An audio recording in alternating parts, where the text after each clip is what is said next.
ಬಿ.ಕಾಮ್ ಮೊದಲ ಸೆಮಿಸ್ಟರ್ ಎಲ್ಲ ವಿದ್ಯಾರ್ಥಿಗಳಿಗೆ ಈ ಒಂದು ವಿಡಿಯೋಗೆ ಪ್ರೀತಿ ಸ್ವಾಗತ. ಇವತ್ತಿನ ಒಂದು ವಿಡಿಯೋದಲ್ಲಿ ಬ್ಯಾಚುಲರ್ ಆಫ್ ಕಾಮರ್ಸ್ ವಿಷಯಕ್ಕೆ ಸಂಬಂಧಿಸಿದಂಥ ಕನ್ನಡ ವಿಷಯದ ನೂತನ ಪಠ್ಯಕ್ರಮ SEP syllabus state education policy 2024 ಅನುಗುಣವಾಗಿ ಇವತ್ತಿನ ಕ್ಲಾಸ್ನಲ್ಲಿ ನಾವು BA ಮೊದಲ ಸೆಮಿಸ್ಟರ್ಗೆ ಸಂಬಂಧಿಸಿದಂತಹ ಕನ್ನಡ ವಿಷಯದ ಅಧ್ಯಾಯಗಳನ್ನ ಚರ್ಚೆ ಮಾಡ್ತಾ ಇದ್ವಿ. ಹಾಗಾದರೆ ನಾವು ಇವತ್ತಿನ ಕ್ಲಾಸ್ನಲ್ಲಿ ಅಧ್ಯಾಯ 6 ಉಪಭೋಗವಾದ, ಈ ಉಪಭೋಗವಾದ ಅಧ್ಯಾಯವನ್ನು ಮೂಲತಃ ಆಶೀಶ್ ನಂದಿಯವರು ಬರೆದಿದ್ದಾರೆ. ಇದನ್ನು ಕನ್ನಡಕ್ಕೆ ಅನುವಾದ ಮಾಡಿದವರು KV ಅಕ್ಷರ್ ಅವರು. ಹಾಗಾದರೆ ಈ ಉಪಭೋಗವಾದದ ಭಾಗ 2 ವಿಡಿಯೋ ಅಂತ ಹೇಳ್ಬೋದು. ಈಗಾಗಲೇ ಭಾಗ 1 ವಿಡಿಯೋದಲ್ಲಿ ನಾವು ಈ ಅಧ್ಯಾಯದ ಇಬ್ಬರು ಕವಿಗಳ ಕರ್ತೃ ಪರಿಚಯವನ್ನು ಮತ್ತು ಅವರ ಕವನದ ಪ್ರಬಂಧ ಮಾದರಿಯ ಪ್ರಶ್ನೋತ್ತರಗಳನ್ನು ಸ್ವಾರಸ್ಯಪೂರ್ಣವಾಗಿ ಚರ್ಚೆ ಮಾಡಿದ್ದೇವೆ.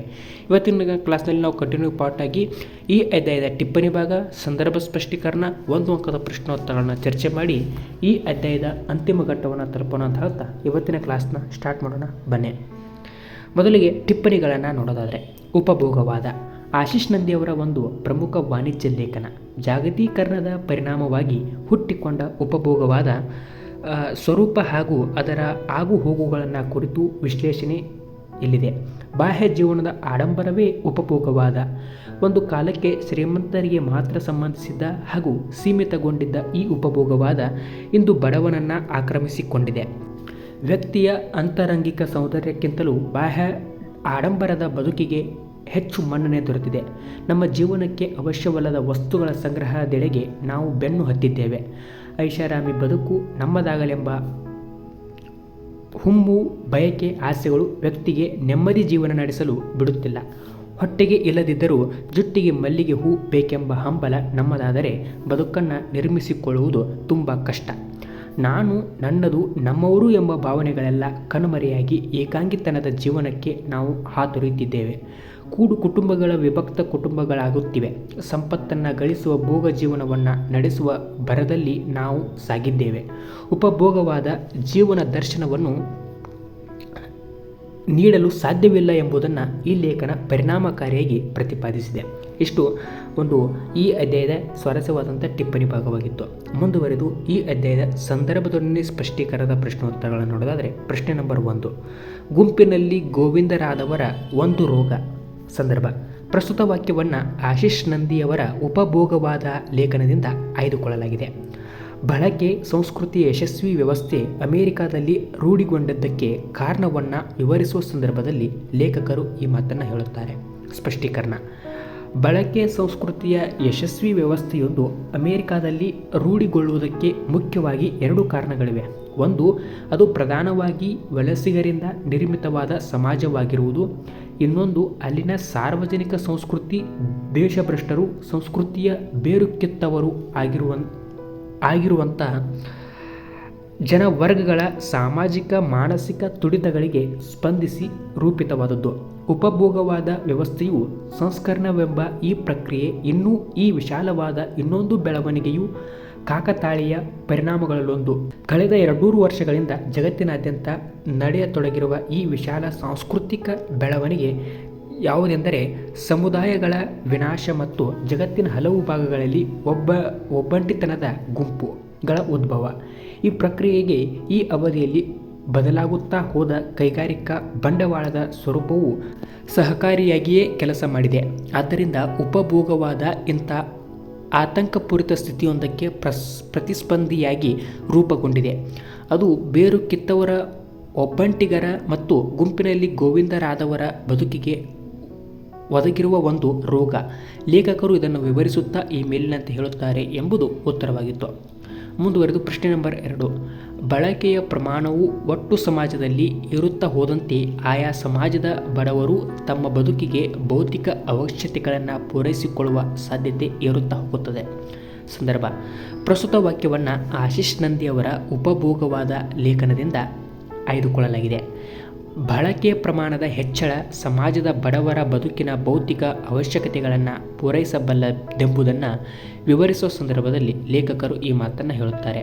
ಸ್ಪಷ್ಟೀಕರಣ: ಬಳಕೆ ಸಂಸ್ಕೃತಿಯನ್ನು ಸಮರ್ಥಿಸಿಕೊಳ್ಳುವಾಗ ಮಾರುಕಟ್ಟೆಯ ವಾಕ್ತಾರರು ಸಾಧಾರಣವಾಗಿ ಒಂದು ವಾದವನ್ನು ಮಂಡಿಸುತ್ತಾರೆ. ಅದೇನೆಂದರೆ, ಬಳಕೆಯ ಪ್ರಮಾಣವು ಒಟ್ಟು ಸಮಾಜದಲ್ಲಿ ಏರುತ್ತಾ ಹೋದಂತೆ ಆಯಾ ಸಮಾಜದ ಬಡವರು ತಮ್ಮ ಬದುಕಿನ ಭೌತಿಕ ಅವಶ್ಯಕತೆಗಳನ್ನು ಪೂರೈಸಿಕೊಳ್ಳುವ ಸಾಧ್ಯತೆ ಏರುತ್ತಾ ಹೋಗುತ್ತದೆ ಎಂಬುದು ಇಂಥ ಬಳಕೆಯಲ್ಲಿ ಅಸ್ಫೋಟಕ ಏರಿಕೆಯಾದಾಗ ಅದರ ಜೊತೆಗೆ ತಂತ್ರಜ್ಞಾನದಲ್ಲಿಯೂ ಹೊಸ ಆವಿಷ್ಕಾರಗಳಾಗುತ್ತವೆ. ಆರ್ಥಿಕ ಆಧುನೀಕರಣವು ಸಂಭವಿಸುತ್ತಾ ಹೋಗುತ್ತದೆ ಮತ್ತು ಇವೆಲ್ಲವೂ ಅಭಿವೃದ್ಧಿಯ ಒಂದು ಚಾಲಕ ಯಂತ್ರವಾಗಿ ಕೆಲಸ ಮಾಡುತ್ತವೆ ಎಂಬುದು ಈ ವಾದದ ತಿರುಳು.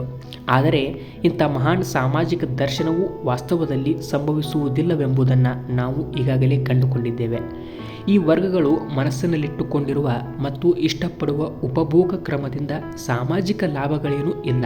ಕಾರಣ ಈ ಬಳಕೆ ಸಂಸ್ಕೃತಿಯು ಒಮ್ಮೆ ಸ್ಥಾಪಿತವಾದ ಮೇಲೆ ಅದು ಕೇವಲ ಸ್ವಯಂ ಪೋಷಣೆಯ ಕೆಲಸವನ್ನಷ್ಟೇ ಮಾಡುತ್ತದೆ.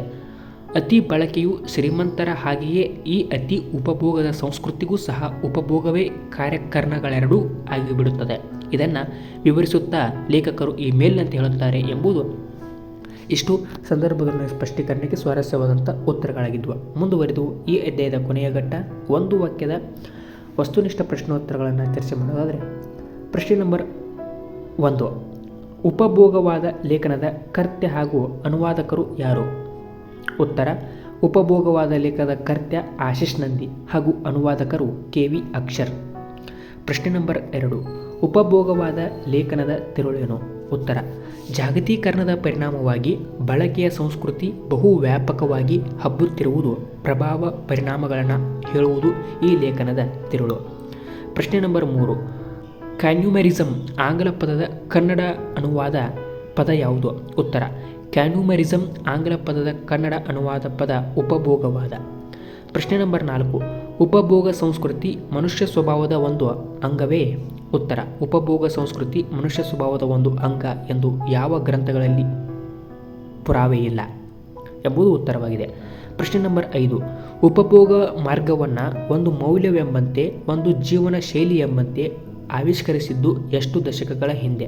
ಉತ್ತರ: ಅನುಭೋಗ ಮಾರ್ಗವನ್ನು ಒಂದು ಮೌಲ್ಯವೆಂಬಂತೆ ಒಂದು ಜೀವ ಶೈಲಿ ಎಂಬಂತೆ ಆವಿಷ್ಕರಿಸಿದ್ದ ಕೇವಲ 5 ದಶಕಗಳ ಹಿಂದೆ. ಪ್ರಶ್ನೆ ನಂಬರ್ 6, ನಮ್ಮ ಕಾಲದಲ್ಲಿ ಉಪಭೋಗ ಸಂಸ್ಕೃತಿಯೊಂದಿಗೆ ಗಟ್ಟಿಯಾಗಿ ಗುರುತಿಸಿಕೊಂಡ ನಾಡು ಯಾವುದು? ಉತ್ತರ: ನಮ್ಮ ಕಾಲದಲ್ಲಿ ಉಪಭೋಗ ಸಂಸ್ಕೃತಿಯೊಂದಿಗೆ ಗಟ್ಟಿಯಾಗಿ ಗುರುತಿಸಿಕೊಂಡ ನಾಡು ಯುನೈಟೆಡ್ ಸ್ಟೇಟ್ಸ್. ಪ್ರಶ್ನೆ 7, ಉಪಭೋಗವೆಂಬುದನ್ನು ಒಂದು ಸ್ವತಂತ್ರ ಮೌಲ್ಯವಾಗಿ ಸ್ಥಾಪಿಸಬೇಕೆಂದಿದ್ದರೆ ನಾವು ಮಾಡಬೇಕಾದುದೇನು? ಉತ್ತರ: ಉಪಭೋಗವೆಂಬುದನ್ನು ಒಂದು ಸ್ವತಂತ್ರ ಮೌಲ್ಯವಾಗಿ ಸ್ಥಾಪಿಸಿ ಬೇಕೆಂದಿದ್ದರೆ ನಾವು ಮನುಷ್ಯ ಜೀವಿಗಳನ್ನೇ ಪುನರ್ಯೋಜಿಸಿ ರೂಪಿಸಬೇಕು ಎಂಬುದು ಉತ್ತರವಾಗಿದೆ. ಪ್ರಶ್ನೆ ನಂಬರ್ 8, ಉಪಭೋಗ ಕೇಂದ್ರಿತ ವ್ಯಕ್ತಿಗೆ ಉಳಿಯುವ ಏಕೈಕ ಅಂತಿಮ ಮೌಲ್ಯ ಯಾವುದು? ಉತ್ತರ: ಉಪಭೋಗ ಕೇಂದ್ರಿತ ವ್ಯಕ್ತಿಗೆ ಉಳಿಯುವ ಏಕೈಕ ಅಂತಿಮ ಮೌಲ್ಯವೆಂದರೆ ಉಪಭೋಗ ಮಾತ್ರ. ಪ್ರಶ್ನೆ ನಂಬರ್ 9, ಉಪಭೋಗವಾದ ಯಾವುದಕ್ಕೆ ವಿರೋಧವಲ್ಲ? ಉಪಭೋಗವಾದ ಸಂಸ್ಕೃತಿಗೆ ವಿರೋಧಿಯಲ್ಲ ಎಂಬುದು ಉತ್ತರವಾಗಿದೆ. ಪ್ರಶ್ನೆ ನಂಬರ್ 10, ಒಂದು ಜೀವನ ದರ್ಶನ ಯಾವುದು? ಉತ್ತರ: ಉಪಭೋಗವಾದ ಒಂದು ಜೀವನ ದರ್ಶನ ಎಂಬುದು ಈ ಅಧ್ಯಾಯದ ಅಷ್ಟೂ ಅಧ್ಯಾಯಗಳನ್ನು ಸ್ವಾರಸ್ಯಪೂರ್ಣವಾಗಿ ಹಾಗೂ ಸ್ವವಿವರವಾಗಿ ಎಲ್ಲ ಅಧ್ಯಾಯಗಳ ಇದರ ಹಿಂದಿನ ಎಲ್ಲ ಅಧ್ಯಾಯಗಳನ್ನು ಸ್ವಾರಸ್ಯಪೂರ್ಣವಾಗಿ ನಮ್ಮ ಚಾನಲಲ್ಲಿ ಡಿಸ್ಕಷನ್ ಮಾಡಿದ್ದೇವೆ.